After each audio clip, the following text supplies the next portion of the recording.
পাল্টাপাল্টি হামলায় বাড়ছে রাশিয়া ইউক্রেন উত্তেজনা। ইউক্রেনের উত্তর পূর্বাঞ্চলীয় শহর সুমিতে ৮১টি ড্রোন হামলা চালিয়েছে রাশিয়া। এতে কয়েকজন নিহত হয়েছেন, শিশুসহ আহত হয়েছেন আরও বেশ কয়েকজন। বৃহস্পতিবার দেশটির প্রেসিডেন্ট ভ্লাদিমির জেলেনস্কি দাবি করেন, সুমিতে ইরানের শাহেদ ড্রোন দিয়ে আক্রমণ করা হয়েছে। ক্ষতিগ্রস্ত হয়েছে আবাসিক ভবন, ব্যবসা প্রতিষ্ঠান ও ২০টিরও বেশি গাড়ি।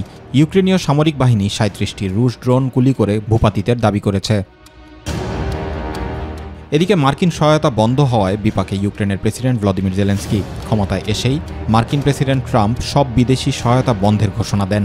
এরপর থেকেই যুক্তরাষ্ট্রের বদলে ইউরোপীয় ইউনিয়নের দিকে ঝুঁকছেন জেলেনস্কি। ওয়াশিংটনের বদলে ইইউ থেকে সহায়তা চায় কিয়েভ।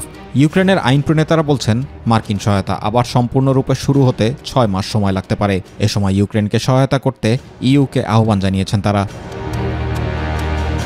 অপরদিকে রাশিয়ার প্রতিরক্ষা মন্ত্রণালয়ের বিবৃতিতে বলা হয়েছে, চলতি জানুয়ারি মাসে ইতোমধ্যেই ৫১,৯৬০ সেনা হারিয়েছে ইউক্রেনীয় বাহিনী। তার আগের মাস ডিসেম্বরে এই সংখ্যা ছিল ৪৮,৪৭০ জন এবং নভেম্বরে ছিল ৬০,৮০৫ জন। তবে প্রতি মাসে যে পরিমাণ সেনা হারাচ্ছে ইউক্রেন, সে তুলনায় নিয়োগের ঘাটতি থেকেই যাচ্ছে।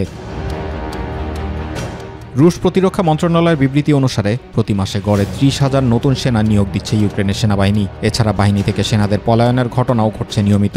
২০২২ সালের ফেব্রুয়ারির শেষ সপ্তাহ থেকে যুদ্ধ শুরুর পর এ পর্যন্ত ইউক্রেনীয় বাহিনী থেকে প্রায় ১ লাখ সেনা পালিয়েছেন বলে বৃহস্পতিবারের বিবৃতিতে উল্লেখ করেছে রুশ মন্ত্রণালয়। জুবাইর রহমান, মাই টিভি নিউজ।